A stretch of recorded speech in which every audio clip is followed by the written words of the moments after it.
Good morning, sir. Good morning, students. Students, tell me, in our daily life, what do we used for washing our hands? Sir, soap. We use soap for washing our hands. Good. Do you know, students, what happens when we used soap for washing our hands? Yes, sir.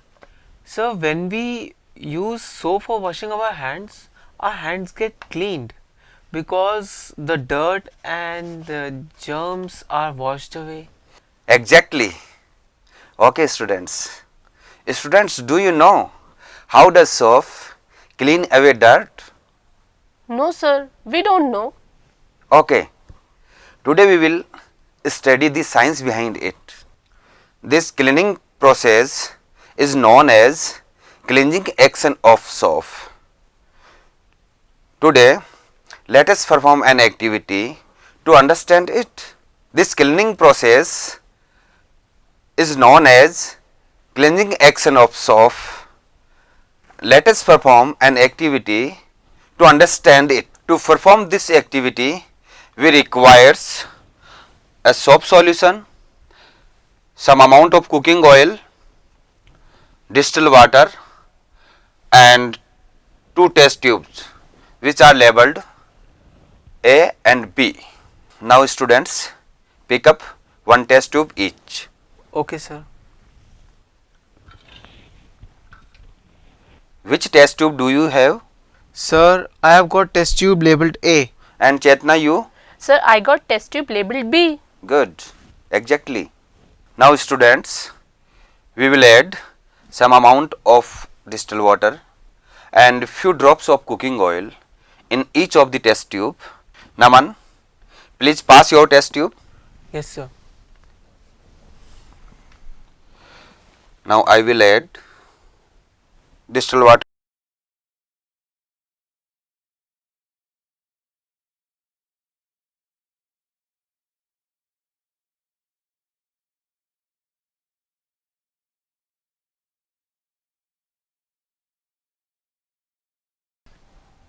After that, I am adding few drops of cooking oil to this test tube.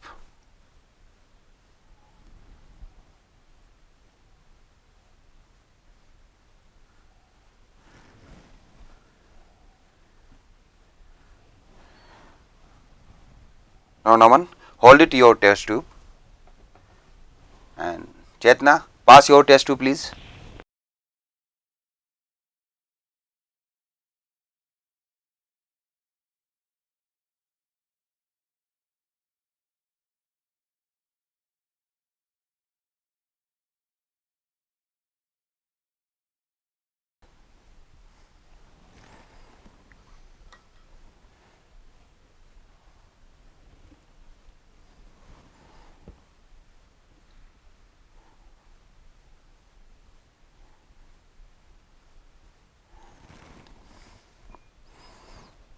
Chetna, hold it your test tube. Thank you, sir. Now Chetna, add some amount of soap solution in your test tube. Yes, sir.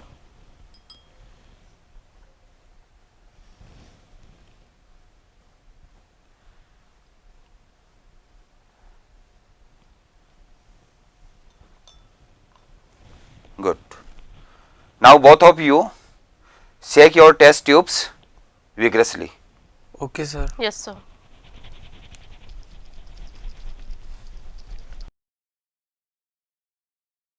Now students, leave them for 5 minutes in undisturbed condition. Okay, sir. Good. Now Naman, you tell me, what do you observe in test tube A? Yes, sir. Let me see. Sir, we can see that a distinct layer of oil has been formed over water. Very nice. Now Chetna, what about test tube B? Sir, in test tube B, we can see a turbid solution of oil and water? Good observation, students. As we can see in test tube A, oil form a distinct layer over water as they are immiscible liquids, whereas in test tube B we can see a turbidity because in this test tube the oil droplets get dissolved in water in the presence of soap solution. Okay.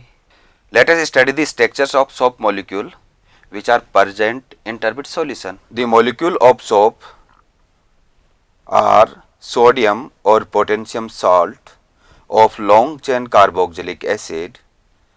It consists of two ends. Here we can see that one end is ionic and it contains sodium or potassium and its nature is hydrophilic, whereas we can see that other end is a long chain hydrocarbon which is hydrophilic in nature. Sir, what is hydrophilic and hydrophobic nature? Good question, Naman. Hydrophilic means water loving, so the ionic end which is hydrophilic in nature will be attracted towards water. On the other hand, hydrophobic means water hating, so the hydrophobic carbon chain will repel the water. Consequently, when soap is added in water, at the surface the ionic end of soap remain in water while the hydrocarbon tail will protrude out of the water. But you know, student, inside water the soap molecules have a unique orientation that keep the hydrocarbon portion out of water. But how, sir? Good question, Naman. Well, this is achieved by formation of spherical aggregates of molecules in which the hydrophobic tails are pointing towards the center and ionic ends are facing outside.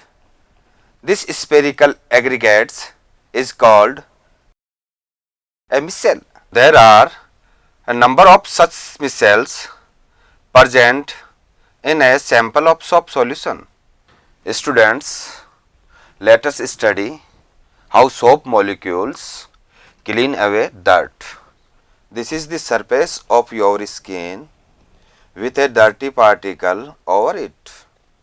Now, when we apply soap to it, the soap molecules approach the dirty particle in such a way that their hydrophobic end is facing towards the dirt particle while their hydrophilic end is facing away. The soap molecules will surround the dirt particle.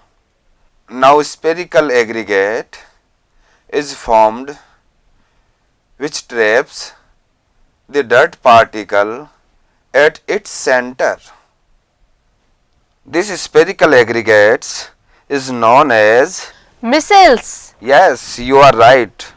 There are many such micelles present in this solution. Each micelle has similar charge over its surface. Due to this, they repel each other, and this ion-ion repulsion prevents precipitation of these micelles. Finally, under running water, these micelles get rinsed away and leaving your skin clean. Oh, so this is how soap molecules wash away dirt and grease. By forming micelles around it. Yes, of course, absolutely right. Now students, tell me, What does your mother use for washing clothes? Sir, she uses soap for washing clothes. Have you observed froth while washing clothes? Yes, sir. Sometimes I've observed that froth forms while clothes are washed, but that is not always the case. Yes, you are right. Soap does not give froth in hard water or marine water. Sir, can you explain us what's the reason behind it? Why it happens? Yes, Chetna, it is so because the hard water contained calcium and magnesium salts, and these salts react with soap molecules to form precipitate. This white color precipitate, which is floating over the water, is called scum, and due to this scum, soap solution lose their cleansing property, and that is why you do not see froth in hard water. So how we get over this problem of scum formation? It is good question, Naman. To overcome this problem, we use detergent in hard water instead soap. Sir, detergents. What are those? Chetna, let me explain to you. Detergents are ammonium and sulfonate salts of carboxylic acids. The charge end of these compounds do not form precipitate with calcium and magnesium in hard water, and thus the detergents retained their cleansing property in hard water. Okay. Well, students, now I hope that you have understood the concept of cleansing action of soap. Yes, Yes, sir. sir. We have understood the concept of cleansing action of soap. Students, tell me, what have you learnt? So, we learned about the soaps and detergents and also their cleansing action on dirt and grease. And also the formation of missiles in cleansing action of soap. Yes, sir. So let's conclude today's session. Goodbye, students. Thank you, sir.